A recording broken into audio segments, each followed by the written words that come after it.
My fire service career is gone back for so long, I'm not sure that there could have been any other career. We have pictures of me when I was a couple of years old, sitting on the family front porch in Peekskill, New York, with me playing with fire trucks.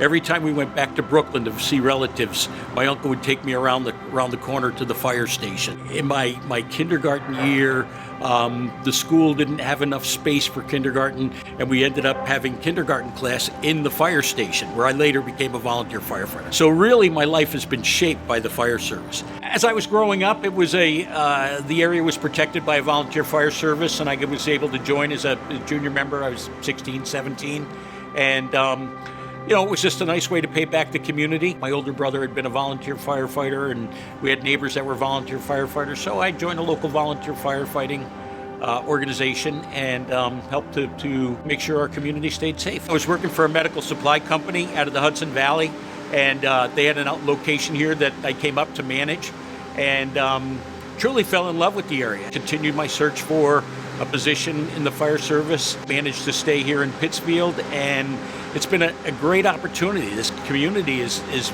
blessed with beautiful climate, with scenery, great cultural attractions. I've raised 3 kids here. I've got 3 grandchildren living in the county now. I'm just not sure that I could go anyplace else. Obviously, the fire service here in Pittsfield is much different than in a rural community. We see so many different challenges here on a daily basis.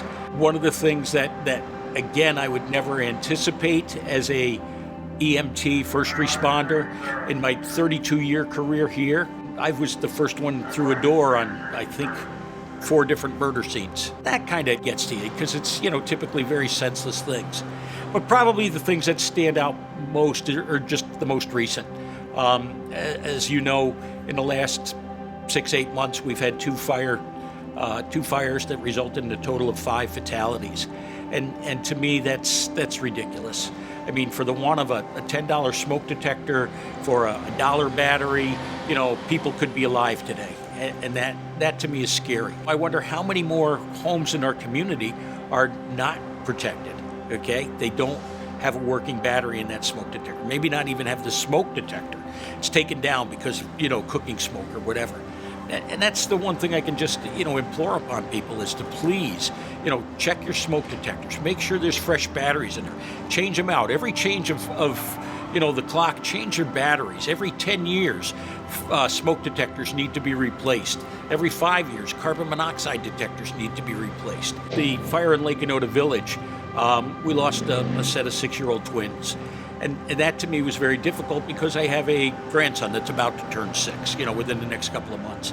And you just imagine him in that position. What would he have done? And I would have thought that, a lot of people in our community would have taken that message and gone back and say, hey, you know what, it's time to check our smoke detectors. I wasn't old enough to be riding on horse-drawn fire apparatus, but we still had a lot of old trucks where we rode on the back step. We had old Maxim and Mack fire trucks that had windshield wipers on the inside of the truck as well as the outside because it would rain just as hard on the inside. Over 32 years, we've gotten much safer. We've gone to diesel engines and automatic transmissions. Our radio communications have improved tremendously. Our turnout gear has gone from rubber coats and rubber boots and tin helmets to modern technology that's lightweight and provides us with a great degree of safety. The training requirements are much greater now, and it's important that people understand how a fire behaves before they go in to fight that fire, to understand, where the heat's going, where the flames are going to go, how the smoke travels, what's the color of smoke. It used to be 32 years ago, you got to the scene, you put the wet stuff on the red stuff, and that was it.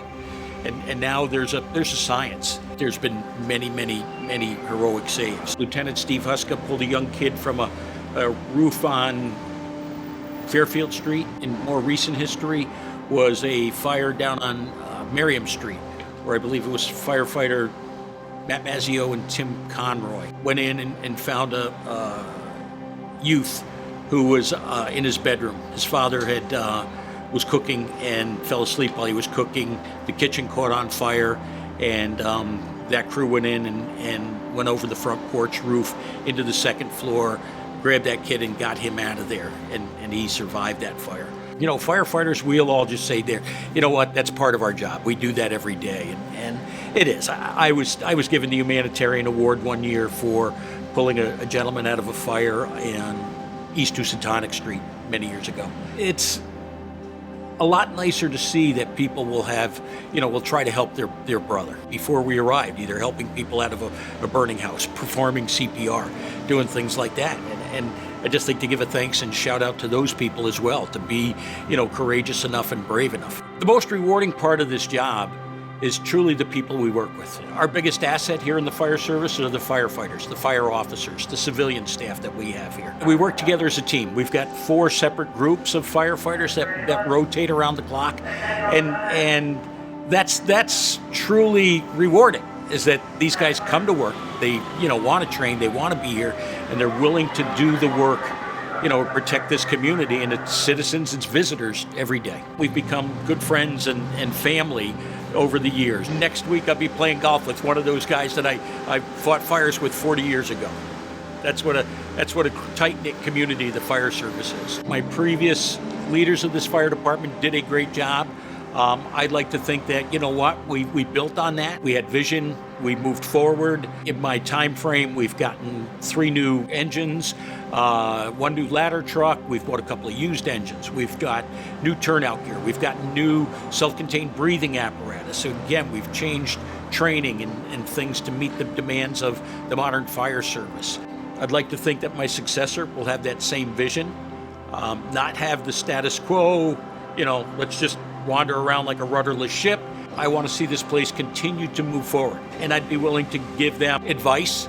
I'm not saying they have to follow it, but I'm just saying, you know what? I'm here, I'm in the community. If you got a question, reach out to me. Always be the student. You always need to be willing to learn, okay? Especially in this business, because your life, your partner's life, the public's life always depends on your knowledge, what you know. If you think you know it all, you've now become a liability to me. I think this department has had a great history. It was established back in 1891, so 130 some odd years that we've been out here. And I'd love to see those traditions carried on. I want to thank the citizens of Pittsfield for their continued support over my career here. One of the proudest moments I ever achieved in this department is leading our members down North Street in the 4th of July parade.